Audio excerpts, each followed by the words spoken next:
नमस्कार दर्शक बंधु जय जगन्नाथ मु दिव्य आपको स्वागत जनाऊँ आज आउ एक जब इनफर्मेशन नुआ भिडियो को दर्शक बंधु ओडिशार भद्रक जिला अनुगुल जिला और संबलपुर जिला होमगार्ड नियुक्ति को नहीं तीन नुआ नोटिफिकेशन आसी जाइए। तेज आज ये भिडियो मध्यम भद्रक जिला जो नुआ नोटिफिकेशन टी आसी आम भल भाव जाना और संबलपुर और अनुगुल जिला जो नुआ नोटिफिकेशन टी आसी मोर पूर्व भिडियो आपको अपडेट दे सारी। तेज देखूँ भद्रक जिला जो नोटिफिकेशन टी आसी जाना निहाती आवश्यक एथिरे कौन कौन सब क्वेश्चन आसूँ केमी परीक्षा होची जो जिलार भी बर्तमान सुधा ये होमगार्ड रे परीक्षा बा लिखित परीक्षा होई नाही किंबा आपनकर फिजिकल होई नाही। तेबे फिजिकल रे कौन होची परीक्षा रे लिखित परीक्षा रे कौन आसूँ ये गोटे भिडियो देखले आपन माने जानि परिबे। तेबे देखंतु समादेष्टा गृहरक्षी कार्यालय भद्रक तरफ नोटिफिकेशन टी आसीची जो मेंशन अच्छी जे एत द्वारा प्रार्थी मानकर अवगति निमंते सूचाई दिया जाउछि खाली थिबा गृहरक्षी पदवी निमंते आवेदन करिथिबा योग्य प्रार्थी मानकु लिखित परीक्षा देवाक पड़ो जार स्थान एवं समय आडमिट कार्ड रे उपलब्ध रहिबो। आडमिट कार्ड प्रवेश पत्रटी सशस्त्र संरक्षित आरक्षी कार्यालय चरमपाठारे 3/12/2025 रु 5/12/2025 तारिख मध्य उपलब्ध हो। तेज देखो 3/12 रु 5/12 मध्य से आडमिट कार्ड आसी आडमिट कार्ड कौटी आपंकर मिल ना आपर आरक्षी कार्यालय चरमपा भद्रक आपर एडमिट कार्ड मिल।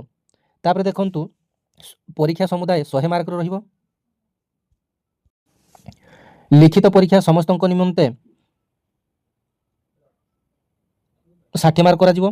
शारीरिक दक्षता समस्त निमंते योग्यता भित्तिक कौन मार्क नहीं अर्थात एटा आपनकर क्वालिफाइंग नेचर गोटे रहिबो शारीरिक दक्षताटा किंतु आपण माने परीक्षा बा रिटन एग्जाम रे जते आपण माने रखिथिबे सेइथरे आपण मानकर सिलेक्शन टी हेबो।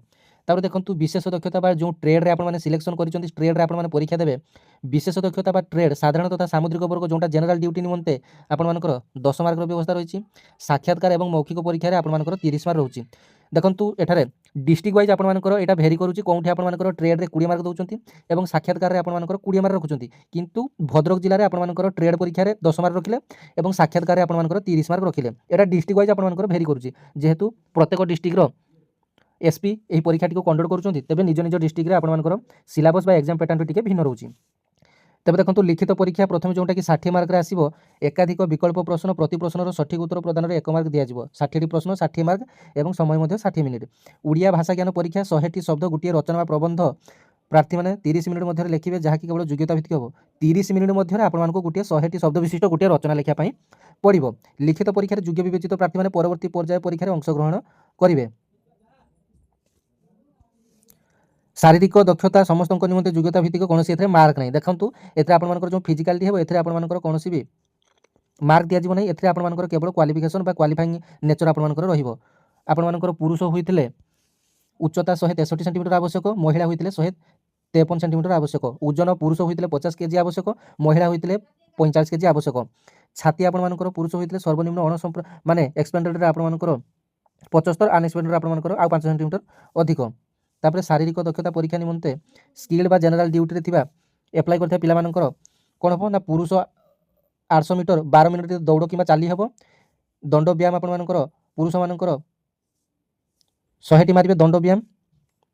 तापर महिला मानकर 800 मीटर 15 मिनिट मध्य कंप्लीट करिवे एवं प्लांक व्यायाम बा प्लांक एक्सरसाइज गोटे मिनिट रे आपण मानकर कंप्लीट करिवे।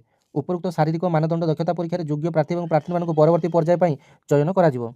तापर देखंतु विशेष दक्षता थिबा बा ट्रेड रे बा साधारण तथा सामुद्रिक वर्ग जनरल ड्यूटी पई 10 मार्क आपण मानकर रहिछि।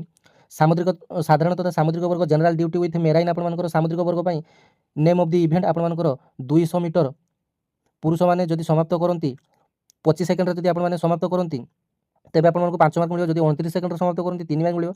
जदि 32 सेकेंड समाप्त करती 2 मार्क मिलियो। जदि 32 सेकेंड पर समाप्त करती तेबे आपण मानक अयोग्य घोषित करा जिवो। तेबे 200 मीटर को आपण मानकर महिला माने जदि 30 सेकेंड रे कंप्लीट करती तेबे 5 मार्क मिलियो। जदि 34 सेकेंड रे कंप्लीट करती 3 मार्क मिलियो। जदि 38 सेकेंड रे कंप्लीट करती 2 मार्क मिलियो। 38 सेकेंड पर कले अयोग्य घोषित करा जिवो। लंब डिया पुरुष मानक पई 3.66 मीटर रही।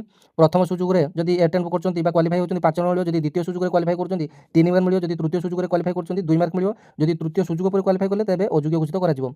सेमिति लंब डिया मध्ये फीमेल मानक पई रही 2.77 मीटर लंब डिया मध्ये रही। जदि प्रथम सुযোଗ रे कंप्लीट करती 5 मार्क मिलियो। जदि द्वितीय सुযোଗ रे कंप्लीट करती 3 मार्क मिलियो। जदि तृतीय सुযোଗ रे कंप्लीट करती तेबे 2 मार्क मिलियो। जदि तृतीय रु अधिक आपण मानकर नियंती समय तेबे अयोग्य घोषित करा जिवो। सामुद्रिक गृहरक्षी मानक निमंते अतिरिक्त 50 मीटर संतरण परीक्षा रही।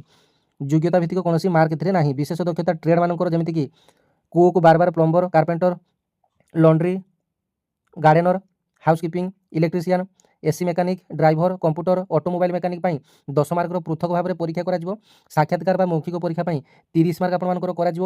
ନା ଏହି ପର୍ଯ୍ୟାୟରେ ପ୍ରାର୍ଥିନୀ ବା ପ୍ରାର୍ଥୀମାନଙ୍କର ସମସ୍ତ ଅରିଜିନାଲ ସାର୍ଟିଫିକେଟକୁ ଯାଞ୍ଚ କରାଯିବ ଏବଂ ପ୍ରାର୍ଥୀମାନଙ୍କର 30 ମାର୍କର ମୌଖିକ ପରୀକ୍ଷା କରାଯିବ, ଯେଉଁଥିରେ ଜଣେ ପ୍ରାର୍ଥୀଙ୍କର ମାନସିକ ଦକ୍ଷତା, ଯୋଗ୍ୟତା, ଭୂମିକା, ତାଙ୍କର ଉପଯୋଗିତା ଆକଳନ କରାଯିବ ଏବଂ ପ୍ରାର୍ଥୀମାନଙ୍କର ମୂଲ୍ୟାଙ୍କନ କରାଯିବ। ମୃତ ଗୃହରକ୍ଷୀଙ୍କର ନେକ୍ସଟ ଅଫ୍ କିନ୍ ବା ଏନ୍ଓକି ପ୍ରାର୍ଥୀମାନଙ୍କର ଉପଯୁକ୍ତ ସାର୍ଟିଫିକେଟ୍ ଦେଖାଇବା ପରେ ବୋର୍ଡ଼ ମେମ୍ବରଙ୍କ ଦ୍ୱାରା ଏକ୍ସଟ୍ରା 10 ମାର୍କ ପାଇଁ ପ୍ରାବଧାନ ରହିଛି। ଯେଉଁମାନଙ୍କର କି ପିତା କିମ୍ବା ମାତା ପୂର୍ବରୁ ଗୃହରକ୍ଷୀରେ ଥିଲେ ସେମାନଙ୍କ ପାଇଁ ସ୍ୱତନ୍ତ୍ର ଭାବେ 10 ମାର୍କ ଏଠି ପ୍ରଦାନ କରାଯିବ। ଯେଉଁମାନେ କି ପିତା କିମ୍ବା ମାତାଙ୍କର ଉପଯୁକ୍ତ ସାର୍ଟିଫିକେଟ୍ ସେମାନେ ଡେଥ୍ ସାର୍ଟିଫିକେଟ୍ ଦେଖାଇ ପାରିବେ। ତେବେ ମହାଦେଷ୍ଟା ଏବଂ ବୋର୍ଡ଼ ମେମ୍ବରଙ୍କ ଅନୁମୋଦନ ପରେ ଏନ୍ଓକେ ପ୍ରାର୍ଥୀଙ୍କ ପାଇଁ ଶାରୀରିକ ମାନଦଣ୍ଡରେ କୋହଳ କରାଯାଇପାରେ। ତେବେ ଦେଖନ୍ତୁ ସମାଦେଷ୍ଟା ଗୃହରକ୍ଷୀ ଭଦ୍ରକରୁ ଏଇଟା ହେଲା ଫୁଲ୍ ନୋଟିଫିକେସନ୍ ଏବଂ ଅନ୍ୟ 2ଟି ଜିଲ୍ଲା ପାଇଁ ମୁଁ ପୂର୍ବ ଭିଡ଼ିଓରେ ଆପଣମାନଙ୍କୁ ଅପଡେଟ୍ ଦେଇସାରିଛି। ଧନ୍ୟବାଦ। ଜୟ ଜଗନ୍ନାଥ।